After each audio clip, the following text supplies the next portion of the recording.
Learn how to troubleshoot blue screen errors on the Toshiba Tecra A50 with easy to follow Windows repair techniques.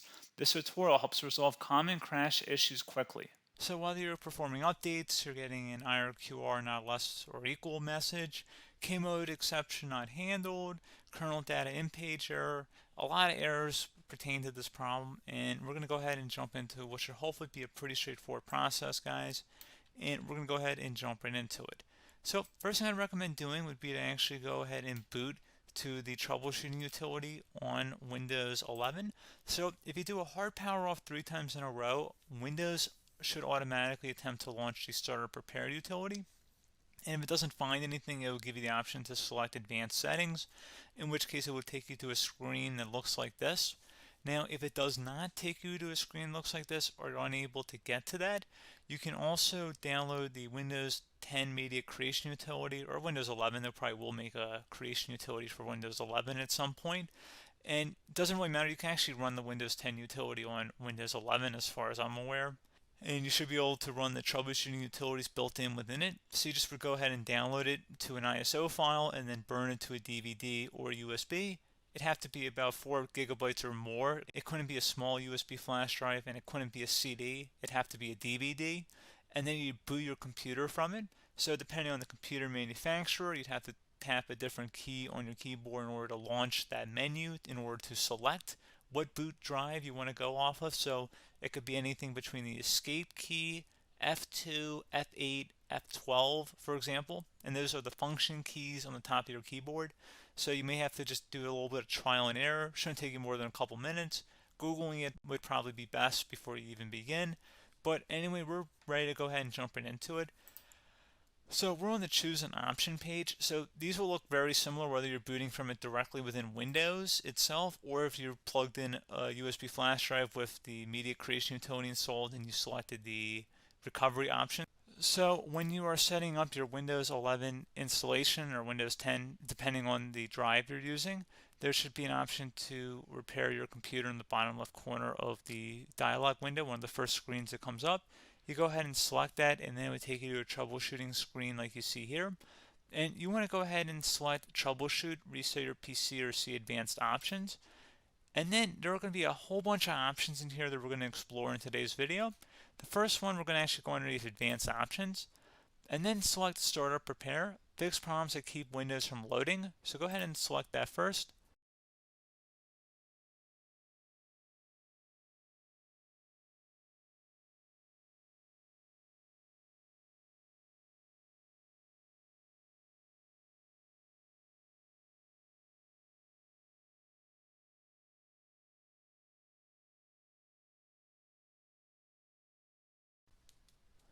Okay, so you can see it could not repair our PC. That was our first option we could try. Something else, if we go back into advanced options here and then select troubleshoot, we're going to go underneath advanced options again. You can go ahead and actually access safe mode by selecting startup settings. And then if you select the restart button, you have the option on the screen select safe mode with networking, which will give you a key on the screen. It'll tell you which key to press to enter that. I believe it's the F7 key. It'll do that for you. I'm not going to go over that in today's tutorial because I don't really want to go into safe mode, but you're more than welcome to attempt that by going into here and then selecting restart. Again, it'll launch another screen. It'll say what key do you want to press, and it'll give you like 7 or 8 different options, and you want to select safe mode with networking. There's also an option for a command prompt too, but that's going to be something we're going to cover later in this video, and we don't even have to go through that in order to access it. So that's why I'm not going to really push for that, because unless you know exactly what's causing the problem, you probably don't need to go into safe mode. Unless you're trying to recover files, in which case then you definitely can go into safe mode, but we're trying to actually recover our computer here. So I hope that makes sense.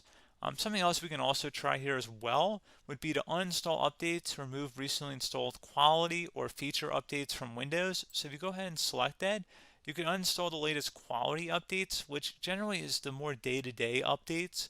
Feature updates are the less regularly released ones, like the big ones. I would equate it to service packs in like Windows 7 and Windows Vista and Windows XP. So larger updates that occur once or twice a year at most.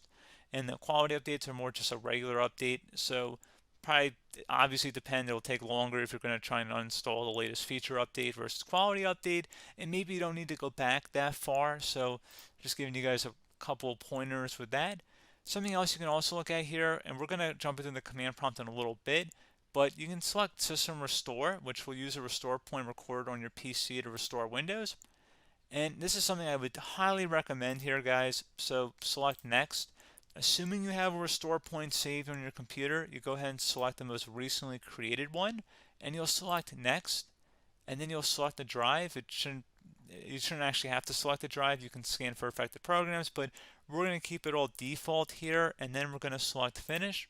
So once started, System Restore cannot be interrupted. Do you want to continue? I think we're going to select yes. I don't think we have anything better to do on our computer right now, so just give it a moment here to initialize. It will take a couple minutes to run, obviously depending on how large your hard drive is and how much is saved on the System Restore point. So just give it a couple minutes here.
Okay, so you can see System Restore completed successfully. The system has been restored. Your documents have not been affected. Click the Restart button to restart your computer. Go ahead and select Restart.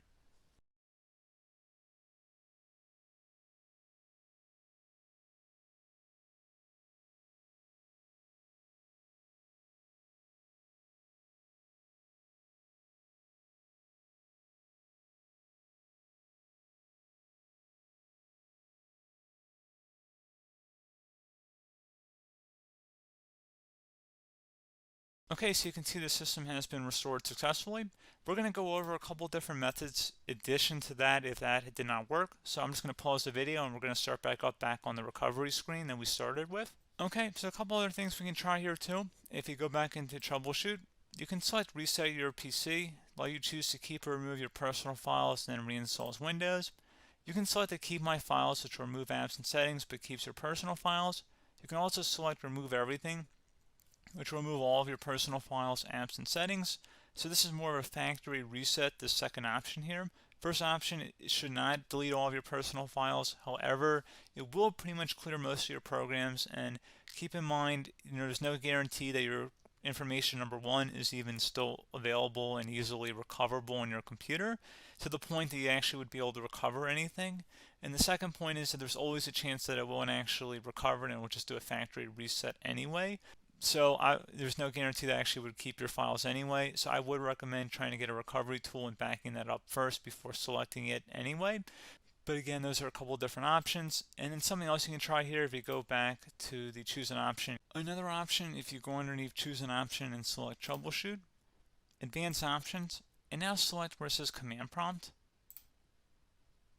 Okay, so the first thing we should do is type our main hard drive here. In most cases, it should be the C drive. So you just do a C colon and then hit enter on your keyboard. So once you're underneath the C drive, we're going to type in dir and then hit enter on your keyboard.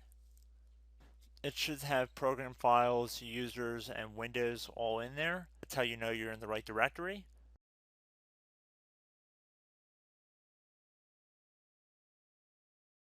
In some cases, it might be the D drive as well, so just keep that in mind.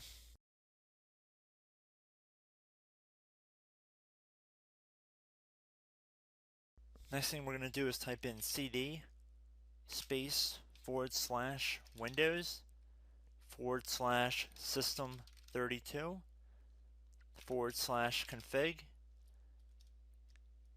and then you're going to hit enter on your keyboard.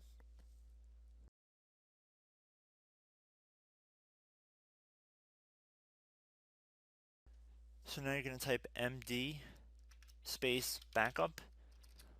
If you've seen other tutorials, it might also say to put down md backup. That's because the backup name is pretty common when you want to back something up. So you can name this whatever you want, doesn't have to be backup. So if you've already made a backup folder in the past, you could do backup 1, for example.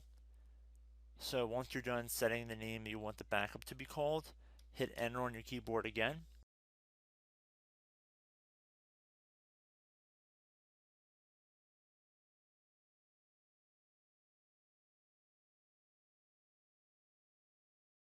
At this point you want to type copy, C-O-P-Y, space, then you want to do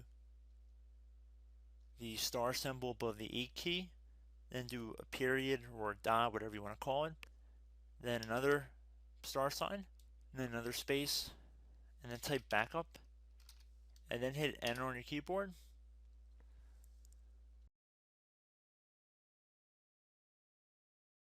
Now you want to type cd reg back, REGBACK, and then hit enter on your keyboard. So now that we are under the reg back, so now you want to type dir again, and then hit enter.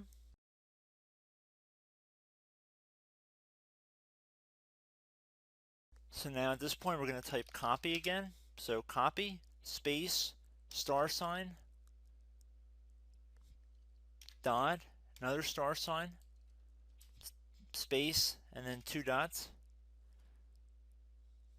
So we're going to type copy, space, star sign, dot, sign,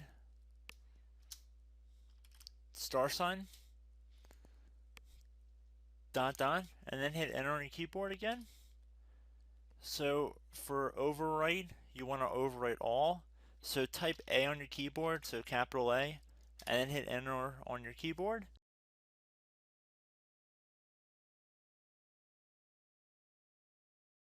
So at this point you should be good to go. You can close out of the command prompt window, and if you accidentally continue to Windows 10 you should be all set. So I hope one of these 3 or 4 different methods we went through in this tutorial helped you guys out. Again, I'm not sure if you guys heard me earlier, but try to go back into your safe mode if possible and uninstall any programs you know might be conflicting with the Windows startup if you can get into safe mode. So just keep that in mind. Something very simple like that could be blocking up everything. So again, I hope this tutorial helped you guys out, and I will catch you in the next tutorial. Goodbye.